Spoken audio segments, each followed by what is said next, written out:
Hello, Sarai Rachel here, and I'm going to take you on a brief overview of the human design system so that you can start to take a look into your chart. And so there are 9 centers total. They do loosely correlate to the chakra system, so I'll weave some of that in as we go.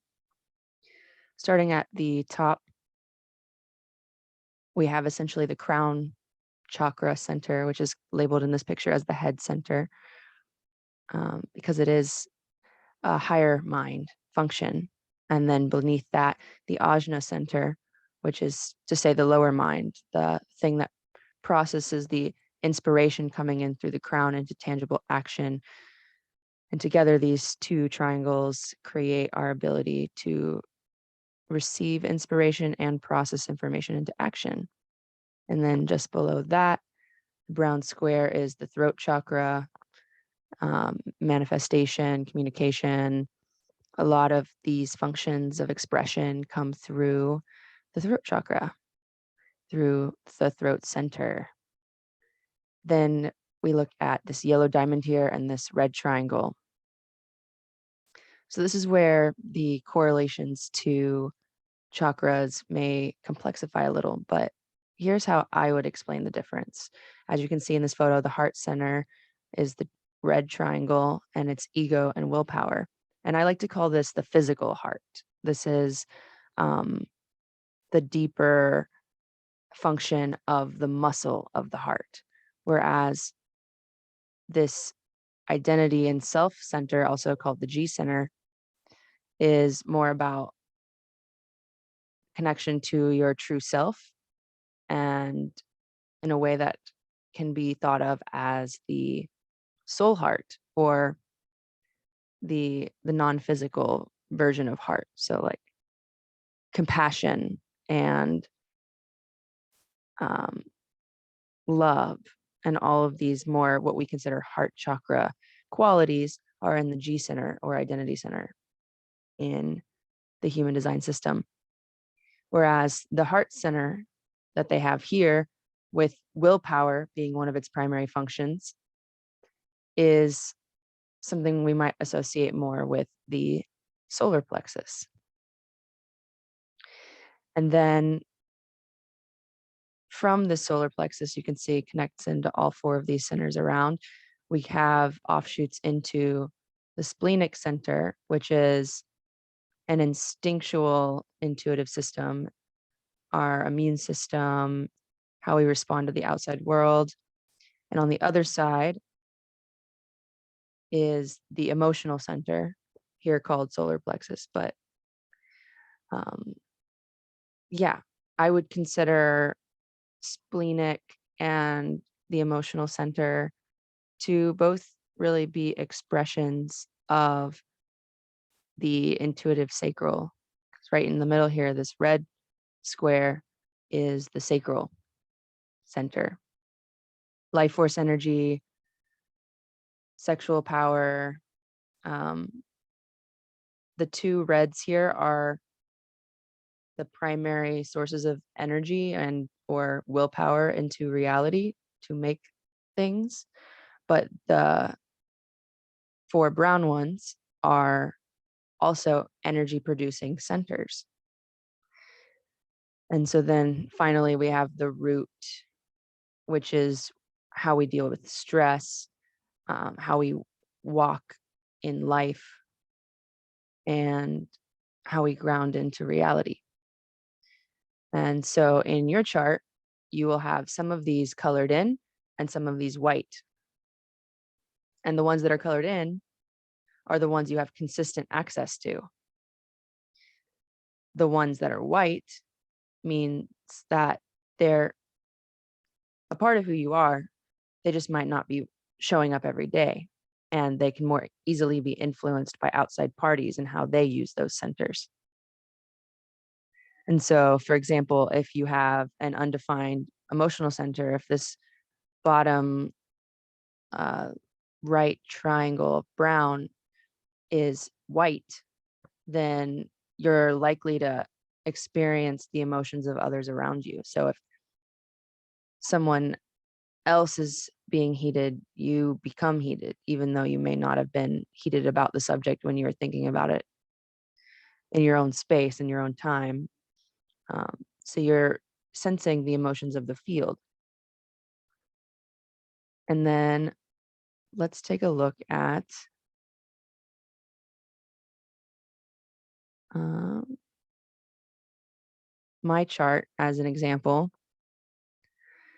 So this is what a chart looks like when it has all the gates labeled. So all of these connections between centers are called channels.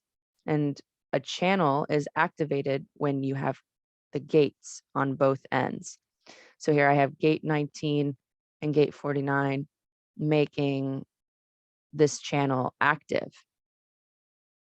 And so there are qualities of the gates, and then there are qualities of the channel itself, all of which weave meaning. And if we have, such as I do in the throat center, no gates active, that means we have a psychic center, because our reception of that energy is not filtered by any preferences, preferences being one of the gates being active.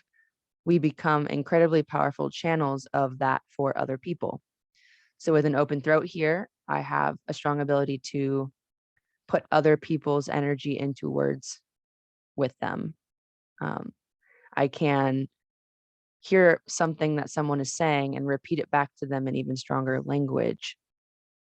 And that is because of this psychic throat, this ability to communicate for others. And let's maybe say a few more things up here about the relationship of the top two chakras. So what I'm going to call the crown up here, this is how we remain open to receiving information from life. Whereas the ajna down here is more the mind. And so, yes, these are both mind in one sense, but one is upper mind, which is inspired, and lower mind, which crunches the details and computes and analyzes.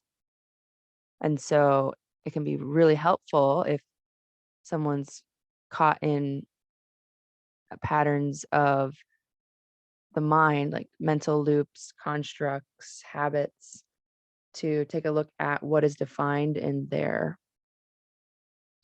ajna center here and see what's flavoring that equation. Simultaneously, if someone's having trouble with their sense of identity, you can go look at the G center or identity center, this middle diamond, and say, oh, their G center is undefined. So this quest for a concrete sense of who they are is meaningless. And really what they're struggling with is meaninglessness, because they're meant to find that fluidly in the way that they relate to the outside world rather than grounding it in a concrete way and then making something around that. In fact, what you want to make your everyday momentum around are the centers that you have defined, because these will always be appearing within you and for you, regardless of who's around you.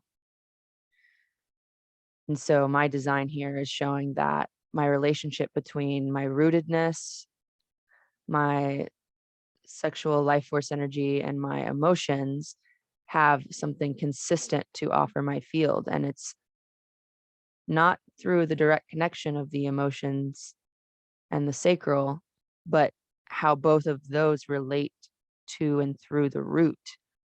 That is where the juice is. And so you'll notice some of these lines are black and some of these are red. And these come from two different periods in your birth process. So the personality here is your inheritance from your parents' genes, essentially. So this becomes your unconscious influences. your personality mind influences, your inheritance influences. Whereas the red in your chart, so the unconscious influences are basically imprinted about 3 months before you're born.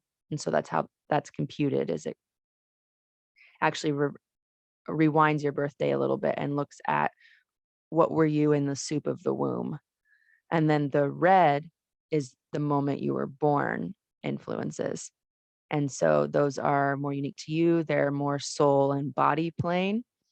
And sometimes you'll even have doubles, like you can see in this um, 54th gate coming out of the root center, that this quality in me was coming both from myself as an individual and from my family influences.